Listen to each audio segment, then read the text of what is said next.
Saludos, nosotros somos el equipo 2 correspondiente a la asignatura de Laboratorios de Circuitos Integrados Analógicos, correspondiente a la carrera de Ingeniería Eléctrica Electrónica. En esta ocasión presentaremos el reporte número 1 del amplificador operacional. Nosotros estamos integrados por Vadillo Díaz Jorge Luis, por García Martínez Alan, por Hernández Terán Elías, por Rivera Guerrero Jorge Adrián y por Yañez Calderón Erika Alexis. Abarcaremos las siguientes prácticas: amplificadora operacional en malla abierta, lo que corresponde a las configuraciones básicas 1, configuraciones básicas 2, configuraciones básicas 3, y también abordaremos el amplificador operacional real, parte 1 y parte 2. Muy bien. Bueno, hoy vamos a hablar sobre la práctica 1, amplificador operacional ideal, configuraciones básicas en malla abierta. Bueno, el objetivo de esta práctica es implementar las configuraciones inversora y no inversora en malla abierta del amplificador operacional a partir de su modelo ideal. Para ello se van a considerar las siguientes configuraciones. En el primer caso será un circuito comparador no inversor en malla abierta y con respecto a cero. Donde las fuentes de polarización están fijas, en este caso a 10 y menos 10 volts. Y bueno, en la entrada tenemos una entrada con semiciclo positivo y otra con semiciclo negativo. En ambos casos se obtendrá una señal de salida amplificada, limitada por las fuentes de polarización. En el primer caso, el semiciclo positivo, tenemos una amplificación a partir de cero. Y pues como se aprecia, la etapa de amplificación, pues se muestra una señal cuadrada debido a que la ganancia del lazo abierto de los amplificadores es muy grande, entonces deforma nuestra señal senoidal, pero se limita precisamente al valor de las fuentes de polarización. Y pues como se aprecia en esta figura, en este caso la señal, el semiciclo negativo es el que empieza, entonces se desfasa con respecto a la primera, y pues se obtiene esta señal de salida, simplemente desfasada a 90 grados, pero con el mismo comportamiento.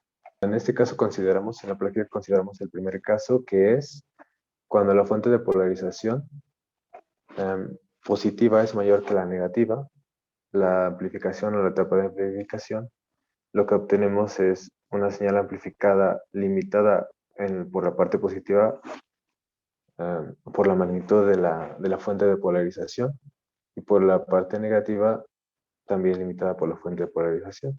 Como en este caso la fuente es de 10 volts, la fuente de polarización positiva, entonces se limita la amplificación a 10 volts, y en la negativa se limita a menos 5 volts.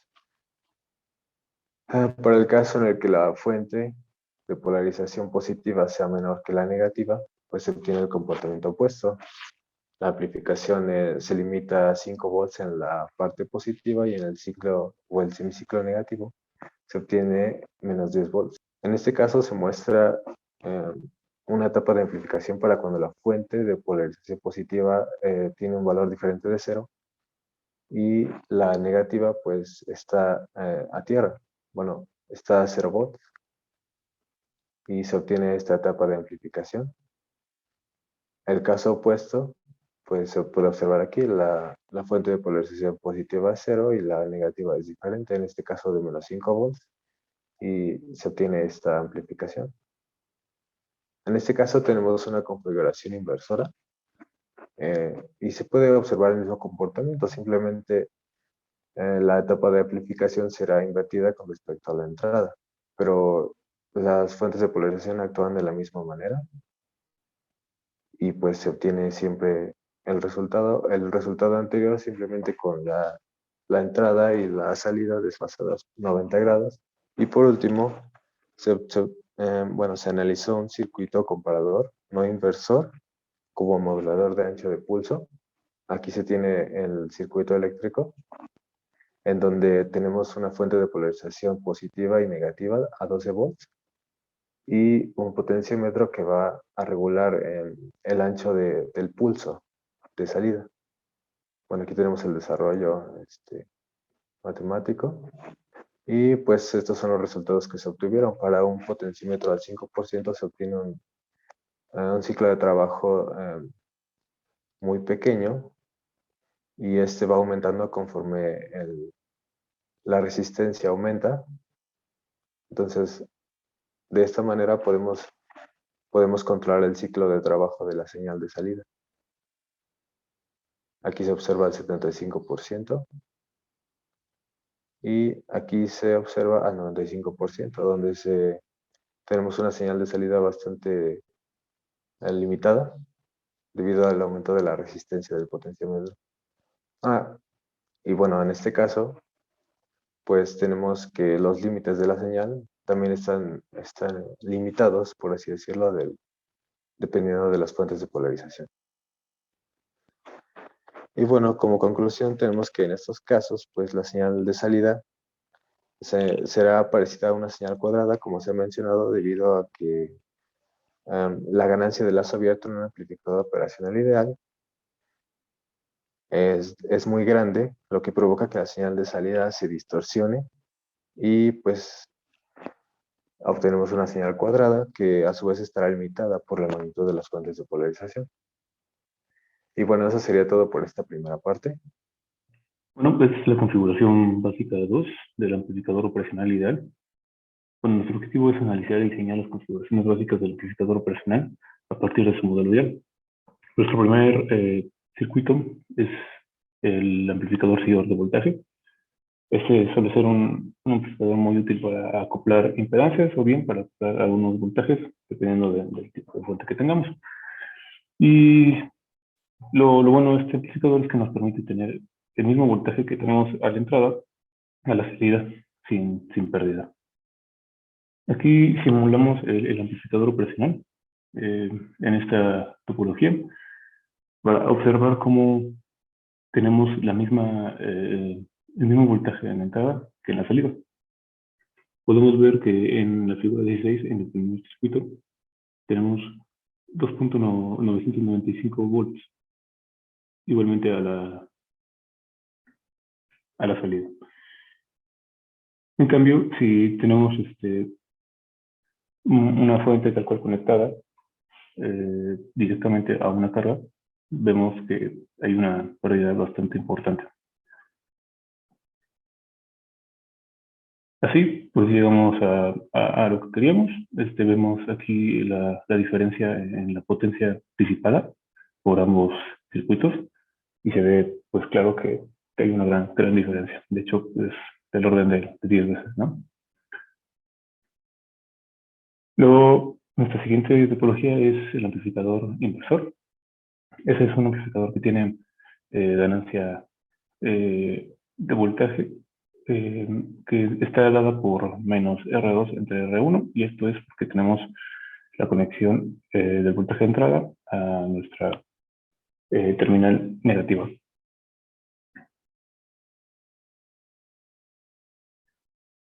Bueno, diseñamos para una señal de 2 milivolts y queremos tener una ganancia de 450. Aquí vemos la entrada de 1 milivolt y nuestra salida de 894.91. Y como dice, pues la ganancia está dada entre esta resistencia RF de 450 kilos entre la de 1 kilo. Entonces esperaríamos una ganancia de 450. Si dividimos entonces 894.91 entre nuestra voltaje de entrada, tenemos aproximadamente 449 de ganancia. Entonces es muy parecido a lo que esperábamos. Nuestra siguiente topología es el amplificador no inversor. En nuestro voltaje de entrada lo metemos en la señal, en la terminal no inversora, y su ganancia está dada por 1 más la resistencia de RF entre R2. Aquí diseñamos entonces para tener dos ganancias, en este caso una ganancia de 2. Vemos entonces que nuestra ganancia estaría dada por R4, que es de 82, entre R6, que es 82 también, porque tenemos este potenciómetro al 82%, más 1, ¿no? Entonces tendremos una ganancia de 2. Y vemos claro que nuestro voltaje de entrada es de 1 volt, nuestro voltaje de salida es de 2 volts, entonces pues está cumpliendo lo que queremos, mientras que Para el segundo tenemos una ganancia de 10, ya que tenemos 82 kilos entre 9.1 kilovolts, y eso más 1, y eso nos da 10, y pues nuestro voltaje de salida es muy cercano a lo que esperábamos. Nuestro siguiente amplificador es un sumador no inversor. Es un sumador inversor. Entonces, aquí es importante en el análisis previo recalcar que podemos proceder por superposición. Entonces, y podemos observar cada uno de esas entradas de voltaje, y vemos que si eliminamos el resto de resistencias y nada más nos quedamos con RF y, por ejemplo, R4, pues se trataría de un amplificador inversor. Bueno, entonces tenemos que nuestro voltaje mínimo pues va a ser cuando tengamos la resistencia más grande. Entonces tenemos que es de menos 0.25, y de ahí podemos ir aumentando de 0.25 volts hasta nuestro voltaje máximo, que es de 3.75 volts. Pero el sumador de bits es justamente algo muy parecido. En este caso tenemos una ganancia de 1. Aquí tenemos nuestro bit menos significativo, que es el en el que tenemos nuestro voltaje mínimo. Tenemos ya nuestra suma completa de bits cuando tengamos el voltaje de 24 volts. En este caso, pues tenemos este cierto error, ya que tenemos 23.625 volts, y bueno, es lo que vamos a ver también en la simulación. Justamente en la simulación tenemos 23.627, que es muy parecido a lo que obtuvimos en la parte teórica. Y aquí tenemos una figura de un sumador de bits. Y por último, utilizamos el restador para obtener un transductor de temperatura, con el requerimiento de que queremos medir menos 20 grados a 120 grados. Y además queremos tener 0 volts a la salida cuando tengamos la temperatura mínima. Con esto utilizamos pues cosas que ya conocemos de antes matemáticamente. Tenemos la pendiente punto recta. Con esto podemos obtener la función que nos va a caracterizar este transductor. Vamos bajando un poquito más. Bueno, vamos a llegar entonces a una función que nos va a permitir justamente esto, tener 0 volts cuando tenemos nuestra temperatura mínima. Y aquí tenemos el circuito ya diseñado con lo que obtuvimos teóricamente. Podemos irle bajando un poco más y llegamos entonces a nuestra simulación. Vemos entonces un voltaje ahorita de salida de 3 volts que cumple con el requerimiento que habíamos propuesto al principio. Ahora prosiguiendo con la práctica para el desarrollo de las configuraciones básicas en esta tercera parte. De igual manera vamos a diseñar, analizar e implementar configuraciones de un amplificador operacional respecto a su modelo ideal, pero en esta ocasión nos enfocaremos en el amplificador integrador, derivador y las características que tienen, así como las gráficas de entrada y salida de distintos tipos de señales de entrada. Como primera parte tenemos el amplificador integrador, descrito en la figura 24, y con base a una entrada senoidal de 1 volt y 5 kHz. ¿Cuál será el voltaje de salida si la entrada es esta señal senoidal? Para este desarrollo tenemos que la corriente de entrada es igual al voltaje de entrada sobre la resistencia de entrada, pero a su vez también conocemos que la corriente en el capacitor es igual al valor del capacitor por la derivada del voltaje en el capacitor respecto al tiempo. Entonces, sustituyendo estas ecuaciones, tenemos que voltaje de entrada entre la resistencia de entrada es igual a la capacitancia por la derivada del voltaje del capacitor respecto al tiempo. Entonces, para solucionar este problema, despejando el voltaje en el capacitor respecto al tiempo, tenemos que va a ser un valor integral y vamos a tener que integrar esta expresión. Ya que obtenemos esta expresión, es conveniente sustituir los datos que ya conocemos para poder simplificar esto. Entonces vamos a llegar que el voltaje 0 es igual a menos 10 por 10 al cubo, en este caso seno de 10.000 veces pi t por dt, y solucionando la integral ya directamente vamos a obtener este resultado, y simplificándolo vamos a llegar a 1 sobre pi veces el coseno de 10.000 veces pi t, y en esta simulación vamos a obtener la señal de entrada desfasada con respecto a la señal original. En este caso obtenemos la misma señal. Ahora, ¿cuál será el voltaje de salida si la entrada de la figura es en base a 2 volts y menos 2 volts? Esto establecido previamente en la figura 25 de una entrada de una señal cuadrada. Vamos a obtener con ayuda de la expresión anterior que este resultado va a estar definido por una integral definida que va de 0 a los 50 por 10 a la menos 6, en este caso los microsegundos. Y para el siguiente término vamos a obtener el mismo término, pero ahora evaluado en el rango de 50 microsegundos a 100 microsegundos. Y realizando esta simulación, vamos a obtener que en el caso de una señal cuadrada, vamos a obtener una señal de salida triangular. En este caso, por la pendiente positiva y la pendiente negativa, que previamente habíamos analizado. Este resultado lo apreciamos bien aquí en la figura 27, donde se resalta la señal de entrada, en este caso azul, como la señal cuadrada original, y la señal en verde como la señal triangular en salida.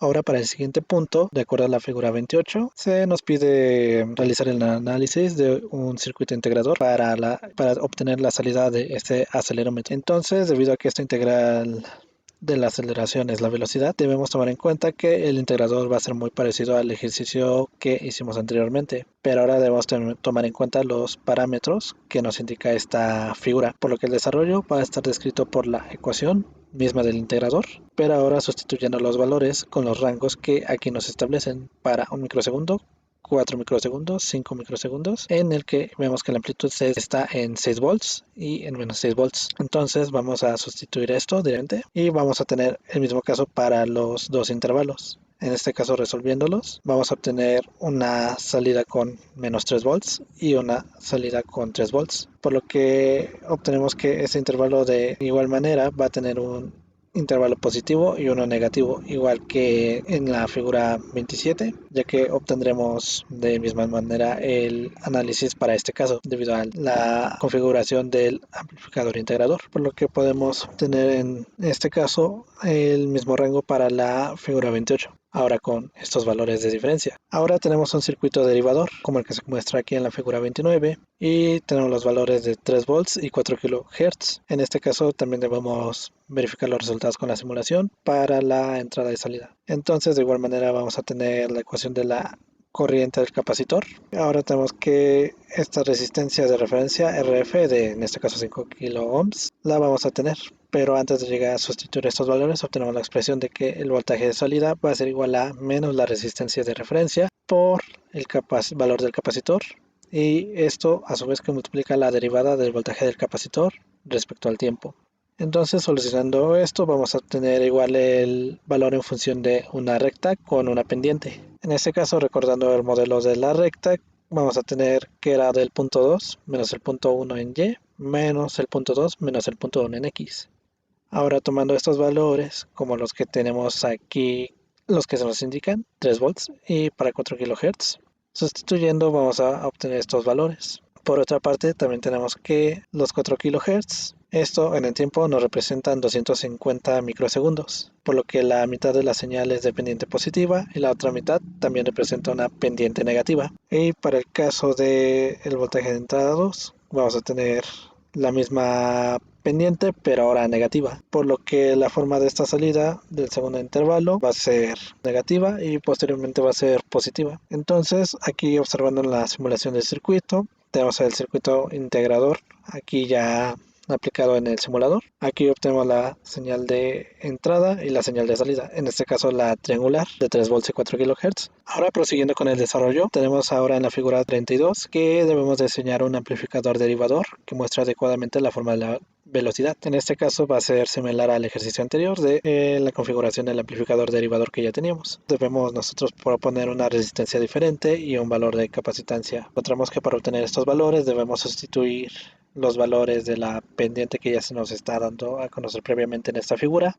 Entonces, conociendo estos valores y sustituyéndolo para cada uno de los diferentes intervalos que vamos a tener aquí en el tiempo, vamos a obtener los siguientes resultados. Estos resultados van a ser la relación del voltaje respecto al tiempo, por lo que la señal de salida debería ser una constante positiva de 1 volt en el primer intervalo, de 0 a 200 milisegundos a 500 milisegundos, pero para el segundo intervalo deberá ser una constante negativa de 2 volts o los menos 2 volts que aquí se muestran en la figura 32.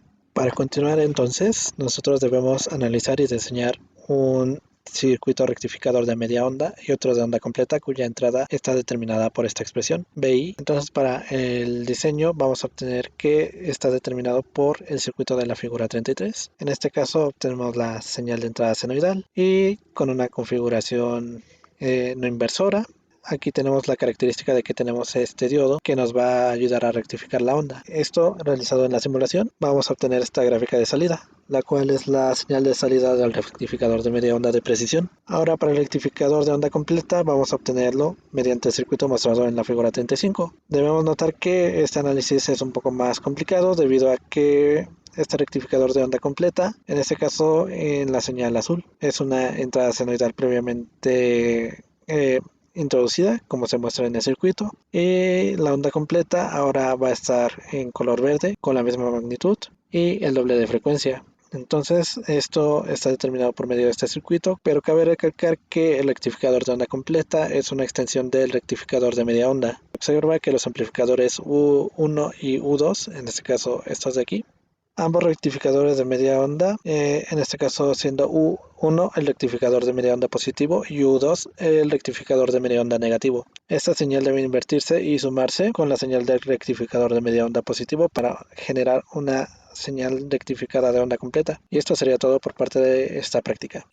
Ahora procederemos a analizar el amplificador operacional y sus características. Para la primera parte tendremos la ganancia finita. En el primer ejemplo tenemos un transductor de presión que produce un voltaje de corriente directa máximo de 2 milivolts, el cual tendrá una salida de menos 100 milivolts cuando la entrada sea de 2 milivolts. Siguiendo, tendremos que utilizar la expresión que nos va a relacionar el voltaje de salida y el voltaje en la entrada inversora. La ganancia de tensión de lazo cerrado se expresa en función de la ganancia de lazo abierto y los resistores de entrada y retroalimentación. Como podemos apreciar en la pantalla, se muestra la ecuación de ganancia que utilizaremos para obtener esta relación que nos pide la práctica. En la figura 37 podemos apreciar la configuración de un amplificador inversor con las especificaciones que nos pide el problema.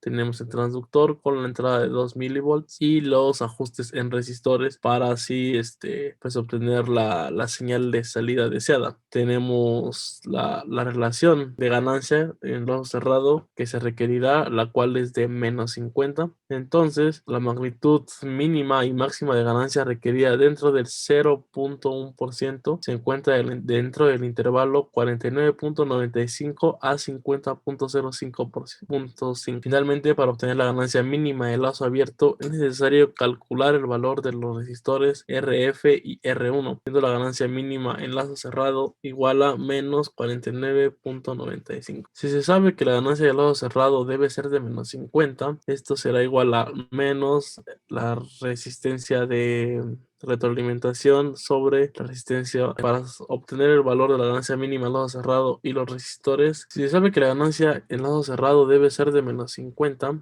la corriente máxima que puede proporcionar el transductor es de 200 nanoamperes y su voltaje máximo es de 2 milivolts. Entonces la resistencia del resistor de entrada R en serie con la resistencia de la fuente RS debe tener un máximo valor de 10 kilo ohms, por lo que R debe ser exactamente igual a 8 kilo ohms. Entonces la resistencia de retroalimentación será igual a 500 kilo ohms. Sustituyendo el valor de la ganancia mínima en lazo cerrado y los resistores, tenemos una ganancia mínima en lazo abierto de 50.949, suponiendo que teniendo esta ganancia en lazo abierto, la señal de salida será de menos 99.900 milivolts. Si la ganancia del amplificador operacional en lazo abierto es de 10.000, se obtiene la siguiente señal de salida en magnitud 99.493 milivolts, como ya la podemos apreciar. Entonces, pues la ganancia en lazo abierto sería de 10.000 y no al infinito como se supone en el amplificador operacional ideal. La siguiente especificación que se analizará será ancho de banda finito. A través del problema, un amplificador inversor tiene una ganancia de lazo cerrado de menos 25. El amplificador operacional tiene ganancia de lazo abierto de 20 volts entre milivolts y ancho de banda de ganancia unitaria de 10 kHz. ¿Cuáles son las frecuencias de 3 decibeles tanto del amplificador operacional como del amplificador inversor? Si el ancho de banda de ganancia unitaria se expresa mediante la ecuación, entonces se puede obtener la frecuencia para 3 decibeles para el amplificador operacional en lazo abierto y lazo cerrado, empleando la magnitud de la ganancia en lazo abierto y lazo cerrado y el ancho de banda de ganancia unitaria. Así que, teniendo en cuenta la ecuación mostrada en pantalla, se obtiene 50 Hz para el amplificador operacional en lazo cerrado. En la figura 40 tenemos la ganancia del amplificador en lazo abierto. Como se puede apreciar, pues ahí se cumple la especificación, lo podemos ver ahí en el delta X. Para el amplificador inversor, lo mismo, se tiene ahora 40 kHz. Y esta será su ganancia del amplificador en lazo cerrado. De las figuras anteriores se puede observar que en ambos casos la ganancia tiene una magnitud de aproximadamente 0.7 de su valor máximo de la frecuencia. Debido a que la ganancia de voltaje abierto es mucho mayor que la ganancia de lazo cerrado, la magnitud de la ganancia del voltaje de salida se puede obtener de la ecuación valor absoluto de la ganancia entre la ganancia de lazo cerrado sobre la raíz cuadrada de 1 más la frecuencia entre la frecuencia de 3 decibeles elevado al cuadrado. Para el amplificador operacional en lazo abierto, si la frecuencia es 0.25, entonces se procede a hacer la sustitución y obtendríamos una ganancia de 19.402. En la figura 51 se puede apreciar la ganancia del amplificador en lazo abierto con la frecuencia de 12.5 Hz. Si la frecuencia es igual a 5, tendríamos una ganancia de 3922.32. Asimismo, en la figura 51 se puede apreciar esto. Para el amplificador inversor, si la frecuencia es de 0.25, tendremos una ganancia de 24.25. Como, se puede ver, baja del amplificador inversor. Y si la frecuencia fuera de 5, tendríamos una ganancia de 4.9. Otra característica a analizar del amplificador operacional real sería el slew rate. Un amplificador operacional tiene un slew rate de 8 volts y tiene como entrada una señal senoidal de 200 kHz. La amplitud máxima de la salida en la que alcanza el slew rate para una señal senoidal se puede calcular con la siguiente ecuación. Es el slew rate entre 2pi multiplicado por FPBW. Sustituyendo la frecuencia de la señal de entrada senoidal y el valor del slew rate, se obtiene un valor de 5.09 volts. Si la frecuencia está fija a 200 kHz, la señal no se distorsionará siempre que su amplitud sea igual o menor a 5.09 volts. A continuación vemos la simulación en la figura número 55. Es un circuito seguidor de voltaje que se muestra en la parte izquierda y sus señales de entrada y salida en la parte derecha. Se puede apreciar que las señales de entrada y de salida para la frecuencia de 200 kHz son casi idénticas y la distorsión no es apreciable. Sin embargo, si se modifica la amplitud de la señal de entrada a un valor mayor, es posible observar el efecto slew rate. Por ejemplo, si la amplitud de entrada se incrementa a 9 volts, la señal de salida será. Esto nos indica, así como el enunciado que leímos anteriormente nos dice, es que solamente se mantenía fija si no superaba el valor calculado, que era 5 volts. Debido a que el slew rate depende de la amplitud y de la frecuencia, si se requiere observar una señal sin distorsión a la salida, manteniendo esta magnitud de voltaje, es necesario disminuir la frecuencia de la señal de entrada. Si ahora configuramos el circuito seguidor como amplificador no inversor, la señal de salida amplificada se distorsionará cuando su amplitud sea mayor que el voltaje pico máximo de 5.09 volts. Si es menor, la etapa de amplificación se llevará sin problemas. A continuación veremos esto. En la figura número 57 tenemos el circuito amplificador no inversor y sus señales de entrada y salida sin distorsión del lado derecho. Por otro lado, cuando la señal de salida se amplifica por encima de la amplitud pico máxima, se obtiene la siguiente señal. Como podemos ver, la figura 57 y la figura 58, pues sí, el enunciado anterior se cumple, o sea, ciertamente se distorsiona más la señal, puesto que supera el pico máximo. Para la señal triangular se puede emplear la siguiente ecuación para obtener el slew rate. Obtendríamos un valor de 8 volts Y asimismo en la figura 59 podemos apreciar que sucede exactamente lo mismo que al inicio. No hay distorsión en la señal. Para la señal triangular de entrada con la misma frecuencia, la máxima amplitud que puede tener antes de distorsionarse es de 8 volts, aproximadamente 2.9 más que la señal senoidal o aproximadamente un 57% de la señal senoidal. Una vez que se ha sobrepasado esta amplitud de 8 volts, la señal de salida comienza a distorsionarse. Esto se puede apreciar en la figura 60. A continuación veremos la segunda parte de la práctica 4, amplificador operacional real. Parte 2 del amplificador operacional real. El objetivo de esta práctica es analizar y diseñar circuitos con amplificadores operacionales, tomando en cuenta sus características y limitaciones y las especificaciones del fabricante.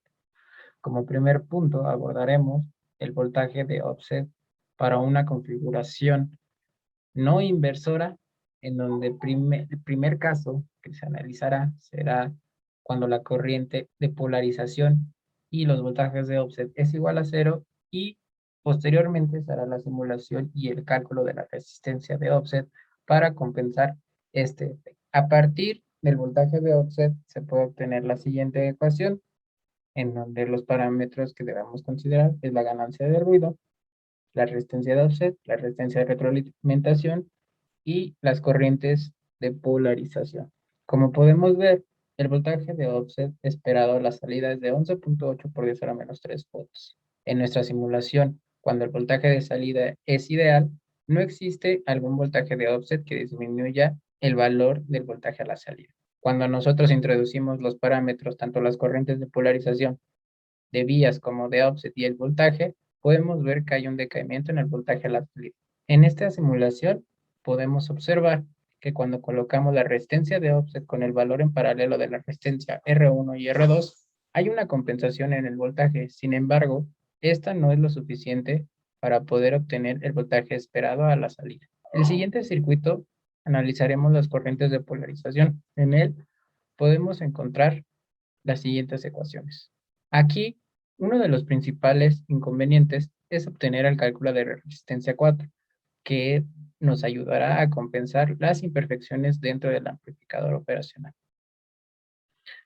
Una vez obtenido el valor del R4, procedemos a sustituirlo y simular la operación. Para ver que el voltaje en la salida es igual a 0, colocamos el valor de la resistencia original y observamos el voltaje de offset es del orden de los microvolts, aproximadamente 0, como era de esperarse. En un segundo caso, utilizando una resistencia comercial lo más cercana posible, podemos observar que este voltaje es diferente de 0 y bastante considerable. De acuerdo con las corrientes de polarización, se analizará el siguiente circuito. Una vez el amplificador simulado y una vez introducidas las corrientes de polarización en el amplificador operacional real, es con la resistencia de compensación, el voltaje a la salida es este. El amplificador inversor con resistor de resistencia comercial más cercana, podemos observar que a diferencia del anterior, el orden sube en 3 unidades, paso de los nanos a los micros. Finalmente, un parámetro muy importante dentro de los amplificadores operacionales reales es la razón de rechazo al modo común. Se desea diseñar un amplificador diferencial que tiene como ganancia el lazo cerrado 20 dB y según su hoja de datos un CMR de 90 dB. Si una señal común de menos 60 dB es aplicada, ¿cuál será el voltaje de salida? Para ello utilizamos las siguientes ecuaciones y obtenemos el voltaje en decibeles a la salida. Con la razón de rechazo, sabemos que la razón de rechazo al modo común se expresa como el cociente de la ganancia en modo diferencial